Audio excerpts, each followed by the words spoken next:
انتہائی قابل قدر معزز سامعین، آپ کے سامنے اللہ رب العزت کی مقدس اور بابرکت کلام قرآن مجید فرقان حمید سورہ شورا اور سورہ زخرف کی ایک ایک آیت تلاوت کی گئی ہیں،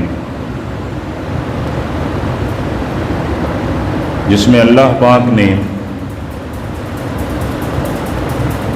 انسانیت کے اس بغاوت والے مزاج کا تذکرہ اور ذکر فرمایا ہے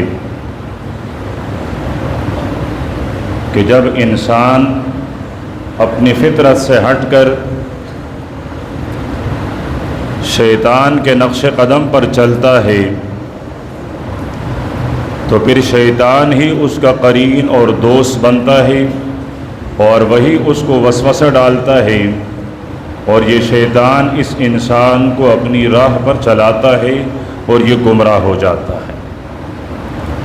اسی طریقے سے جب انسان پر دنیا کی اور دنیا کی نعمتوں کی فراوانی ہوتی ہے، رزق کی کثرت اور رزق کی فراوانی ہوتی ہے، مال و دولت، اسباب، جائیداد، سرمائے حد سے بڑھ جاتے ہیں، تو یہ بھی انسان کو گمراہی کے راستے پر ڈال لیتے ہیں۔ بہت کم ہی ایسے انسان ہوں گے کہ جن کو اللہ پاک نے دنیا کی وسعت بھی عطا فرمائی،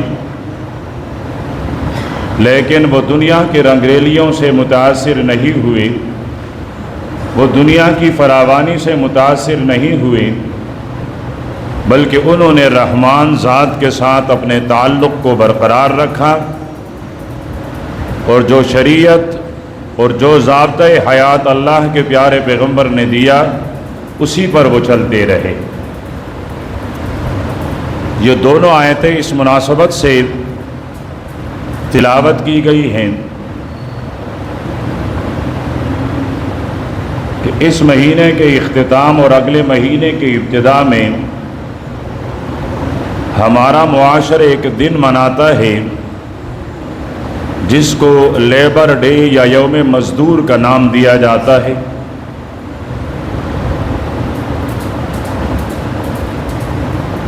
اب اس کا پس منظر کیا ہے اور اس دن منانے نے مزدور کو دیا کیا ہے، اور اس کے مقابلے میں میں اور آپ جس نے میرے پیغمبر کا مبارک کلمہ پڑھا ہے، اس پیارے پیغمبر نے اس مزدور کو کیا حقوق دیے ہیں۔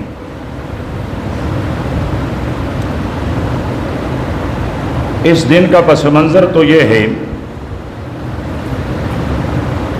کہ 18ویں صدی کے اختتام پر امریکہ کے ایک شہر شکاگو میں چند مزدور جمع ہوتے ہیں اور وہ اپنے حقوق کے لیے آواز بلند کرتے ہیں، اس لیے کہ اس وقت ان سے 16 سے 18 گھنٹے تک کام لیا جاتا تھا، مزدوری لی جاتی تھی، مشقت ان سے کروایا جاتا تھا، لیکن معاوضہ یا تو بالکل نہ ملتا یا حق سے بہت زیادہ کم دیا جاتا۔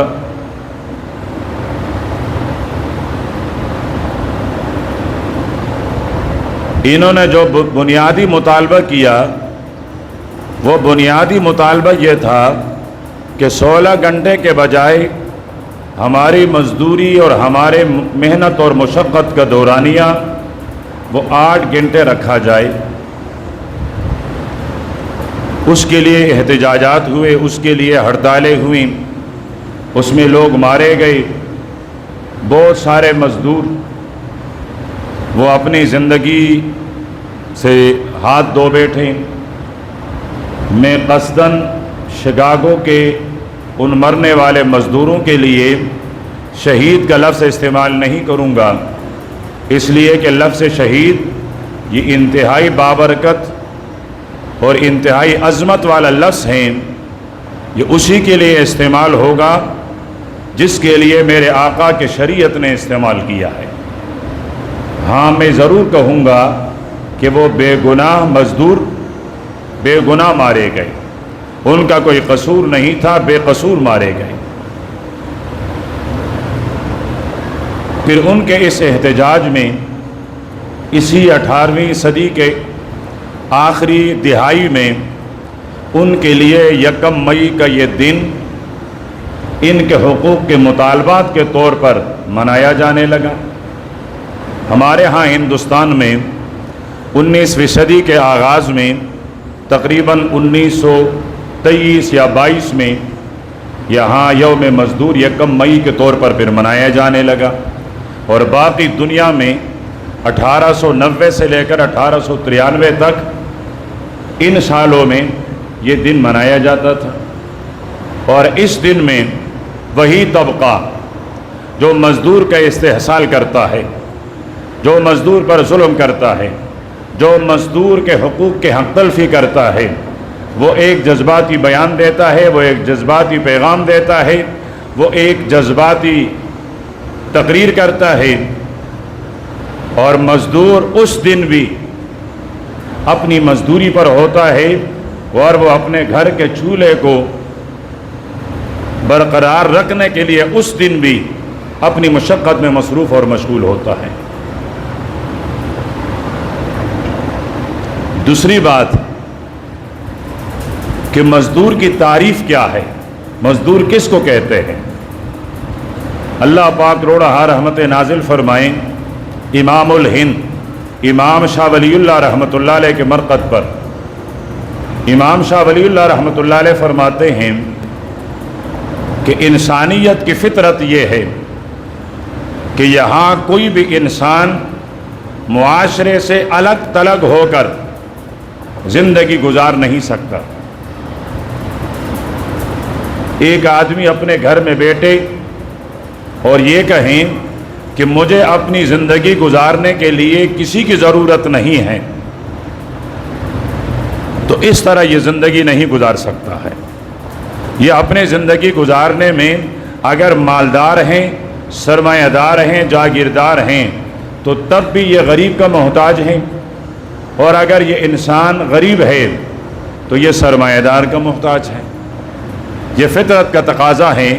نحن قسمنا بینہم معیشتہم فی الحیات الدنیا۔ اللہ پاک فرماتے ہیں ہم نے انسان کی دنیاوی زندگی اس تفاوت کے ساتھ پیدا کیا ہے، اور ہم نے انسانیت کو اس تفاوت، اس درجات میں ان کو منقسم اور تقسیم کیا ہے۔ تو جب ہر انسان اپنی ذاتی زندگی میں، معاشرتی زندگی میں ایک دوسرے کے محتاج ہیں، تو پھر دو شکلیں اور دو صورتیں ہوتی ہیں۔ آپ کے پاس کوئی چیز ہے، آپ اسے دے دیں اور مقابلے میں اور کوئی چیز لے لیں۔ آپ کے پاس پیسہ ہے، آپ پیسہ دے دیں، دکان والے سے گندم، غلہ، آٹا کوئی چیز لے لیں۔ میرے آقا کے شریعت میں اس کو تجارت کہا جاتا ہے، اور میرے پیغمبر نے جس طرح مجھے نماز پڑھنے کا طریقہ بتایا ہے، اسی پیغمبر نے مجھے تجارت کرنے کا طریقہ بھی بتلایا ہے۔ دوسری صورت یہ ہے کہ آپ ضرورت مند تو ہیں، آپ محتاج تو ہیں، لیکن آپ کے پاس اپنی ضرورت کی چیز لینے کے لیے بدلے میں دینے کی کوئی چیز نہیں ہے۔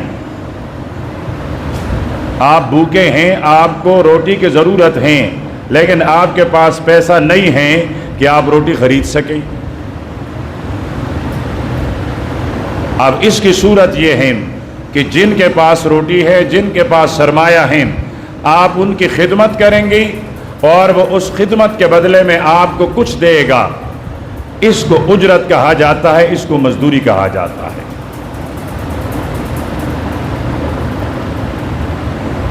جب ہر انسان اپنی زندگی میں یا تو تجارت کی طرف مجبور ہیں اور یا پھر مزدوری کی طرف مجبور ہیں، تو میرے اور آپ کے محبوب پیغمبر نے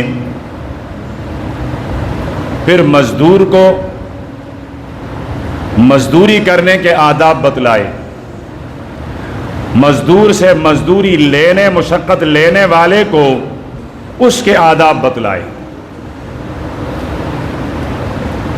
مزدور کو میرے اور آپ کے پیارے پیغمبر نے پابند بنایا کہ وہ اپنے آپ کو خیانت سے بچائیں۔ وہ جس کے ہاں ملازمت کرتا ہے، وہ جس کی مزدوری کرتا ہے، تو وہ خیانت سے کام نہ لیں۔ اب خیانت، جو چیز اس کے حوالے ہیں اسے چوری کرنا، اس میں کمی زیادتی کرنا، یہ بھی خیانت۔ جو کام اس کے حوالے ہیں، ایک دن کا کام ہے، ایک دن سے زیادہ میں کرنا تاکہ مجھے 2-4 دن زیادہ کی مزدوری مل جائیں، یہ بھی خیانت ہے۔ جو کام اس کے حوالے ہیں وہ ایک آدمی کر سکتا ہے، لیکن یہ قصداً 2-4 بندوں کو لگا لیتا ہے، یہ بھی خیانت ہے۔ تو میرے آقا نے مزدور کو خیانت کرنے سے منع فرمایا۔ دوسرے نمبر پر جو صاحب ثروت ہیں، جو صاحب مال ہے، جو سرمایہ والا ہے، جو کسی مزدور سے مزدوری لے رہا ہے، مشقت لے رہا ہے، اس کو پابند بنایا ہے کہ اس کی وسعت اور گنجائش سے، اس کی طاقت سے زیادہ اسے مشقت نہ دی جائے۔ وہ کام ایک دن کا نہیں ہے، لیکن یہ کہتا ہے مجھے آج ہی کے دن میں مکمل کر کے دیں، میرے نبی نے فرمایا یہ ظلم ہے۔ وہ کام ایک بندے کا نہیں، 2-4 زیادہ بندوں کا ہے۔ یہ ایک بندے سے کہتا ہے آپ ہی کرو، اتنے وقت میں کرو، تو فرمائیں کہ آقا اور سرمایہ والا یہ ظلم بھی نہ کرے، اس سے بھی اس کو منع فرمایا۔ مزدور نے اپنا اس کے ذمہ جو کام تھا وہ مکمل کیا۔ جس نے مزدوری پر لگایا تھا اسے حکم یہ ہے کہ اس کی مزدوری ہاتھ در ہاتھ دی جائے، ٹال مٹول نہ کیا جائے، اس کو رلانا نہ جائے، اور فرمائے اتنا جلد کہ ابھی تک محنت اور مزدوری کرتے ہوئے جو جسم پر پسینہ نمودار ہوا ہے وہ پسینہ خشک بھی نہ ہو، پسینہ خشک ہونے سے پہلے پہلے اسے حق اجرت مل جائے۔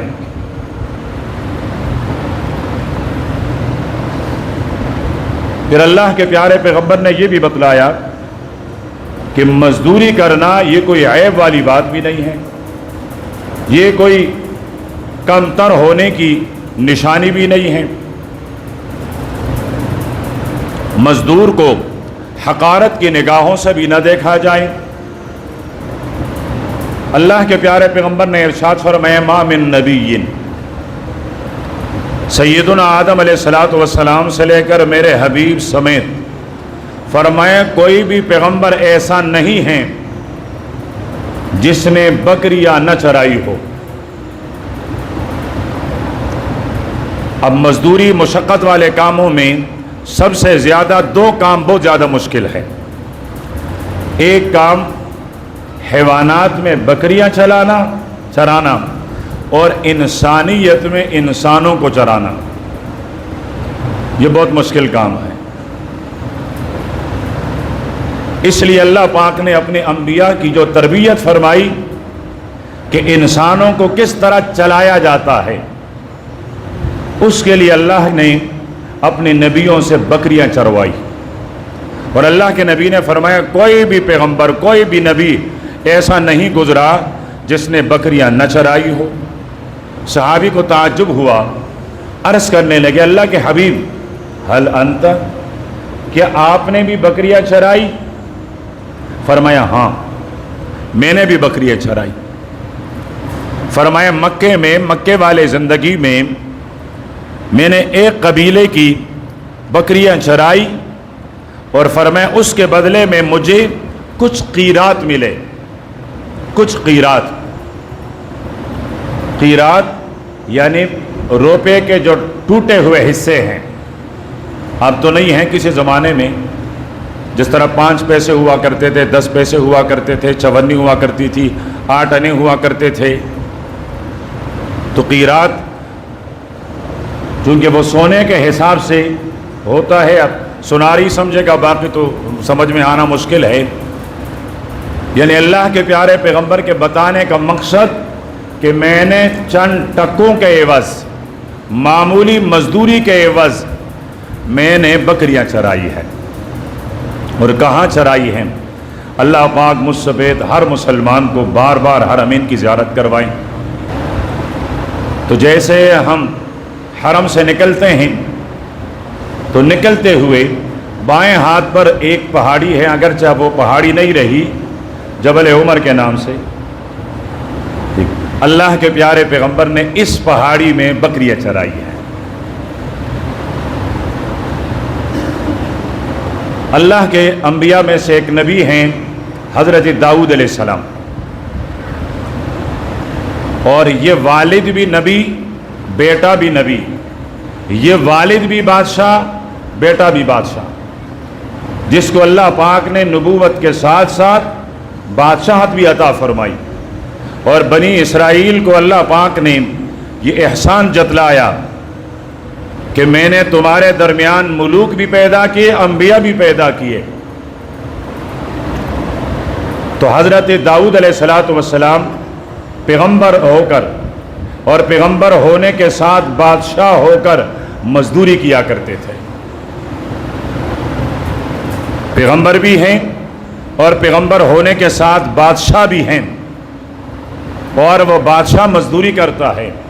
اور وہ بادشاہ مزدوری کس طرح کا کرتا ہے؟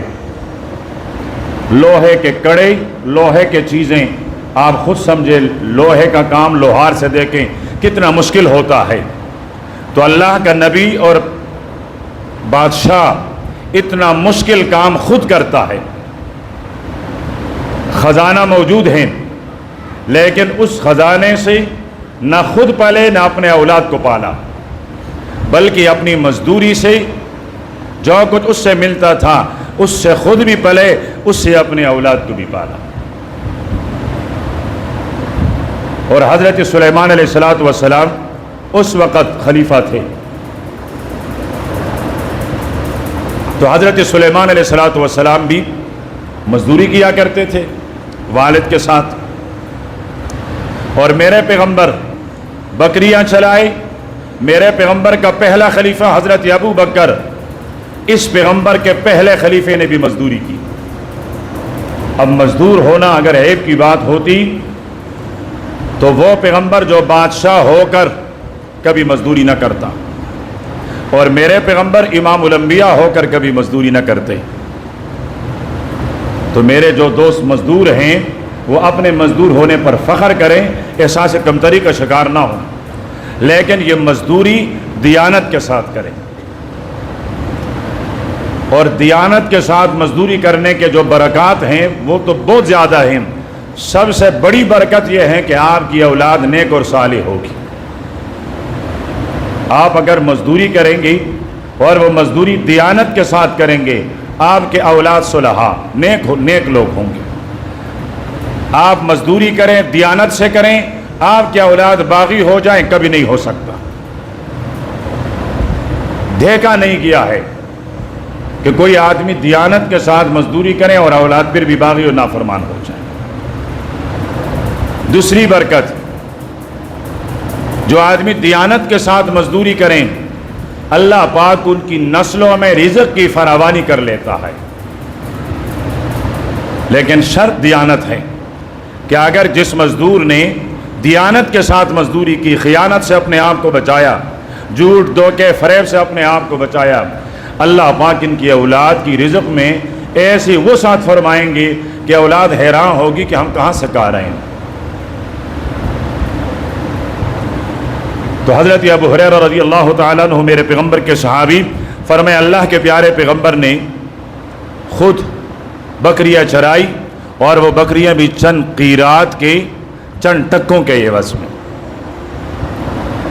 حضرت رافع ابن خدیج رضی اللہ تعالیٰ عنہ پیارے پیغمبر کے صحابی ہیں.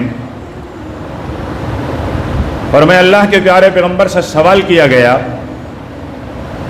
کہ انسان کچھ نہ کچھ تو کماتا ہے، کچھ نہ کچھ تو کمائی کرتا ہے، سب سے اطیب کسب جو کمایا جائے اس میں سب سے بہترین، سب سے اچھا کون سا ہے؟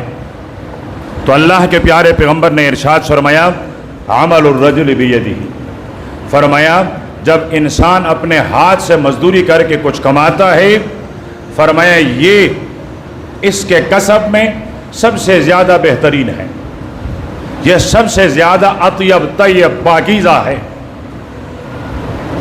تو جس کو اللہ پاکیزہ مال دے دیں وہ اللہ کا شکر ادا کریں کہ رب نے مجھے پاکیزہ مال دیا، اگرچہ مقدار میں کم ہو، اگرچہ مقدار میں تھوڑا ہو، لیکن طیب۔ اور یہاں تو طیب کا بھی لفظ نہیں، سوال کرنے والے نے اطیب کا لفظ استعمال کیا ہے کہ پاک میں بھی سب سے پاکیزہ، یعنی پاکیزہ ترین مال کون سا ہے؟ تو فرمایا پاکیزہ ترین مال جو انسان محنت مزدوری کر کے کمائے، فرمایا یہ سب سے بہترین اور پاکیزہ ترین مال ہے۔ کتنے سارے بادشاہ گزرے ہیں، انہوں نے بادشاہ ہو کر بھی مزدوریاں کی ہیں۔ پھر اللہ کے پیارے پیغمبر نے سرمایہ دار کو، جس کو مزدور کی ضرورت ہے، جو انسان کا ماتحت ہیں، ان پر ظلم کرنے سے منع فرمایا۔ صحابی ہیں حضرت ابو مسعود انصاری رضی اللہ تعالی عنہ، فرماتے ہیں میری ایک لونڈی تھی باندی، اس زمانے میں ہوا کرتی تھی جب میرے جوان کے ہاتھوں میں تلوار ہوا کرتی تھی، جب سے اس کے ہاتھ میں سگریٹ آیا ہے، جب سے اس کے ہاتھ میں کھڑے آئے ہیں، جب سے اس کے ہاتھ میں موبائل شریف آیا ہے، نوجوان ناراض ہو جائیں گے نا، شریف کا لفظ اس لیے استعمال کیا، تو تب سے ہم جہاد کے برکات سے، غنیمت کے برکات سے محروم ہو گئے، اور امت اجتماعی طور پر ذلت کا شکار ہوئی ہے۔ ورنہ آج میرے بچے کٹ رہے ہیں، میرے جوان بہنیں بیوہ ہو رہی ہیں، میرے جوان ان کو بموں سے اڑایا جا رہا ہے، ان پر پیٹرول چھڑک کر جلایا جا رہا ہے، اور برائے نام اسلامی ممالک خواب خرگوش ہو رہے ہیں، پرواہی نہیں ہے۔ فلسطین میں کیا ہو رہا ہے؟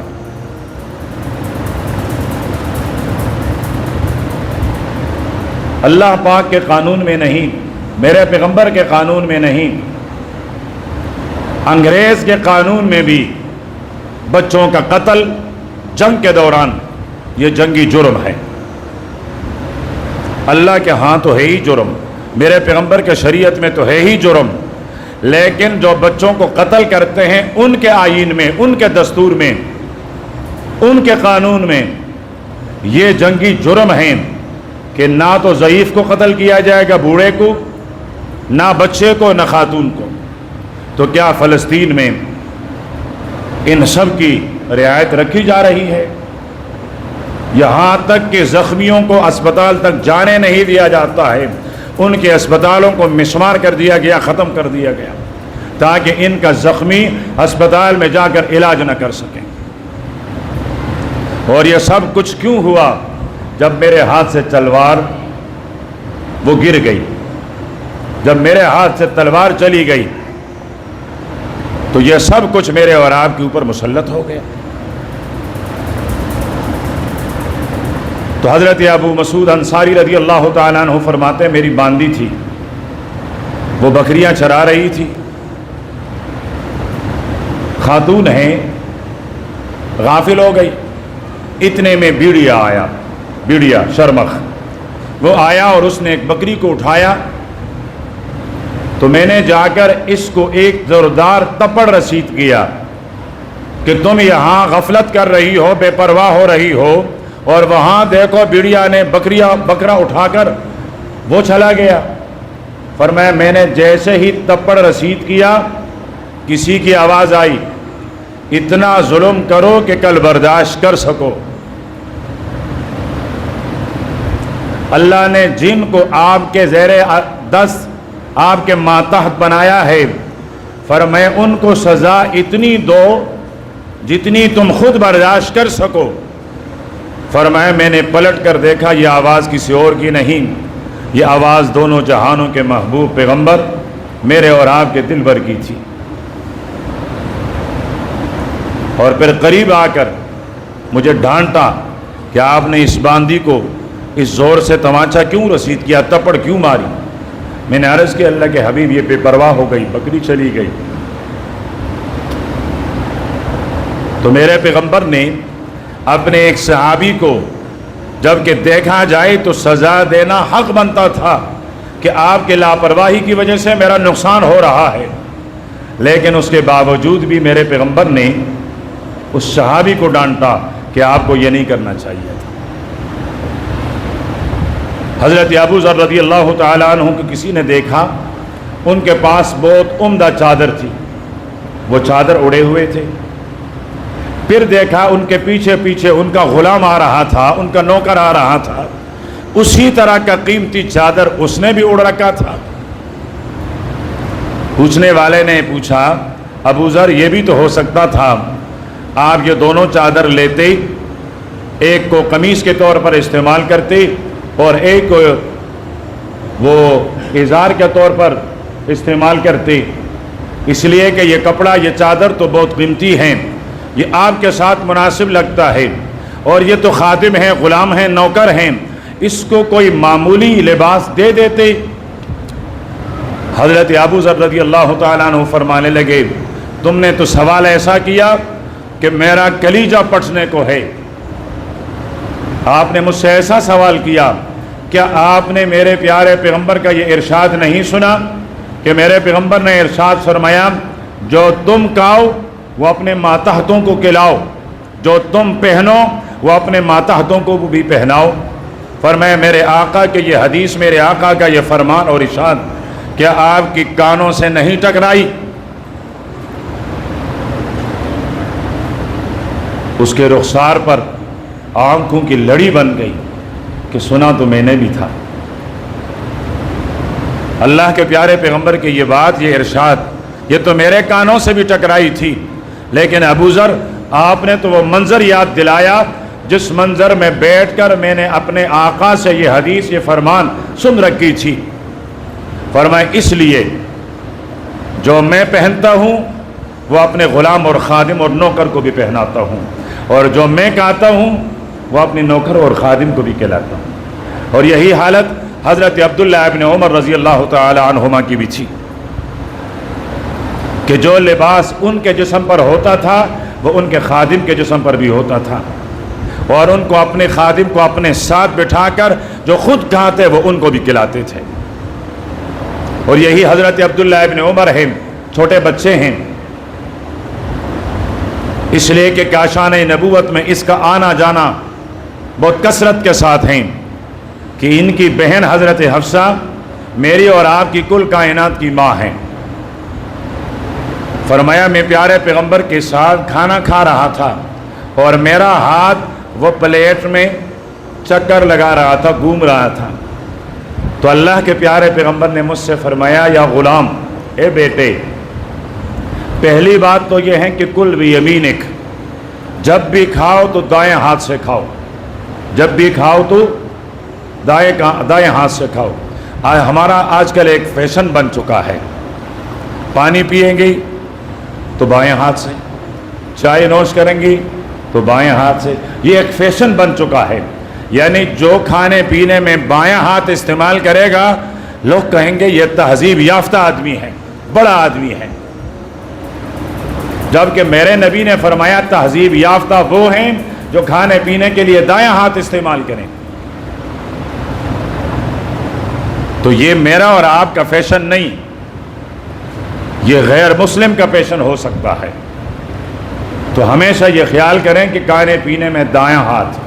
اللہ کے نبی نے حضرت عبداللہ ابن عمر سے نہیں، امت سے فرمایا ہے کہ دائیں ہاتھ سے کھائیں۔ اور دوسری ادب بتلائی، فرمایا کل مما یلیک، فرمایا پلیٹ کا وہ حصہ جو آپ کے سامنے ہے، جو آپ کے قریب ہے،